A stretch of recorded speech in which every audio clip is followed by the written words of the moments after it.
后来镜头锁定在台湾彰化市一个货车的驾驶，开车门拢无咧看，就直接来开。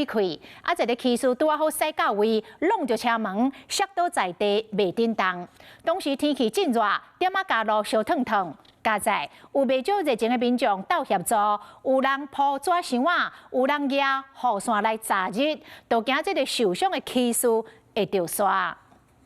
这查某人骑倒摆经过一台货车，向货车驾驶将门拍开。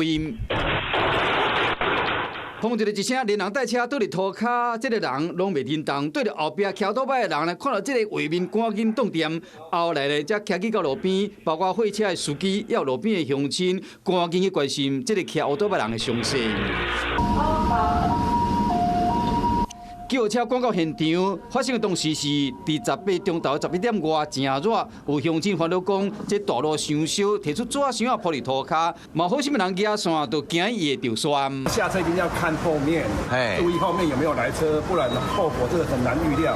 车祸发生伫彰化市成功路，警方调查听路边的小货车驾驶无两段式的开车门，造成骑倒的人，这个78岁姓柯查甫人去弄着。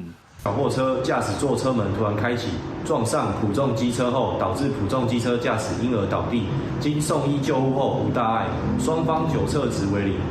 加在这个姓柯的查甫人意识清楚，敢若溜皮尔。警方伫现场进行酒测，双方拢无啉酒。验过货车驾驶无依照规定开车门，嘛无注意到后壁的车。警方依照道路交通管理处罚条例加开单，上悬会使罚4800块。